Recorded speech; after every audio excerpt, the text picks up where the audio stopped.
Hey everyone, welcome back to my rage mill channel. तो आज हम बनाने वाले हैं साबूदाने की टिक्की। क्योंकि व्रत चल रहे हैं तो उसके लिए आप ये रेसिपी ट्राई कर सकते हैं।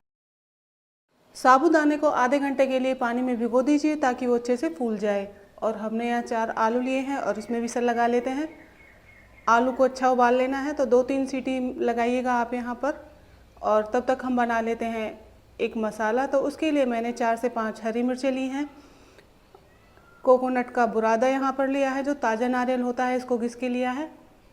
आप यहाँ टुकड़े भी डाल सकते हैं। और थोड़ी सी काली मिर्च ली है, नमक स्वाद अनुसार आप डाल दीजिए। पानी के साथ हम इसे पीस लेंगे।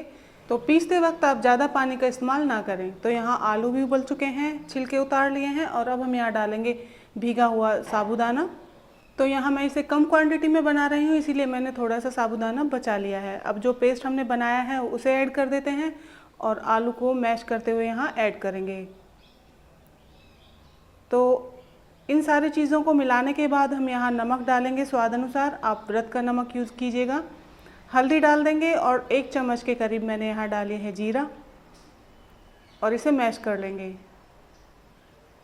आप यहाँ चाहें तो धनिया पाउडर का भी इस्तेमाल कर सकते हैं, या हरा धनिया आपके पास है तो उसका भी इस्तेमाल कीजिए। यानी कि जो आप व्रत में खाते हैं उन मसालों का आप यहाँ इस्तेमाल कर सकते हैं।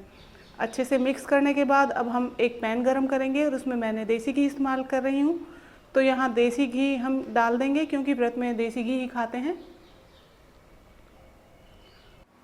तो अभी घी को अच्छे से होने देते हैं गरम। और साइड में हम बना लेंगे टिक्की। तो स्मॉल साइज़ की हमें टिक्की बनानी है। हल्का सा हम हाथों पे घी लगाएंगे और इस तरीके से छोटा छोटा सा शेप देते हुए टिक्की बना लेंगे। थोड़े पोर्शन को इस तरीके से आप प्रेस करते हुए बना लीजिए। साइड में क्रैक्स ना आए उसके लिए आप अच्छे तरीके से इसे बनाइएगा। तो इस तरीके से मैंने सारी टिक्कियों को तैयार कर लिया है। और हाँ, अगर आपको मेरी वीडियो पसंद आती हैं, रेसिपीज़ अच्छी लगती हैं तो प्लीज़ लाइक करें, शेयर करें और चैनल को सब्सक्राइब करना ना भूलें। बेल आइकन को प्रेस कर दीजिए ताकि मेरी वीडियो की नोटिफिकेशन आप सभी तक पहुंच जाए। तो जब भी आप ये रेसिपी बनाएं तो मुझे कमेंट में बताइएगा कि आपके एक्सपीरियंस कैसे रहे, आपकी टिक्कियाँ कैसी बनी। बहुत आसान सी रेसिपी है, इजीली आप इसे बना सकते हैं। तो इसी तरीके से आप सारी टिक्कियों को शेप देते हुए बना लीजिएगा। आप चाहें तो इन्हें थोड़ा और भी फ्लैट कर सकते हैं। और जब तेल अच्छे से गर्म हो जाए तो इस तरीके से इन्हें डाल के फ्राई करेंगे। अगर ये हल्का सा स्टिक भी होता है तब भी कोई डरने वाली बात नहीं है। अच्छे से उसे सिकने दें, उसके बाद ही पलटिएगा। मीडियम हाई फ्लेम पर आप इसे सेकिएगा और अच्छे से कलर आने तक इसे फ्राई कीजिएगा। ये थोड़े ही घी में फ्राई हो जाती हैं। तो इस तरीके से हमने सारी टिक्कियों को बना लिया है। साइड में टिक्कियों को सेक लेंगे और एक साइड में हमने थोड़ा सा जीरा गरम किया है।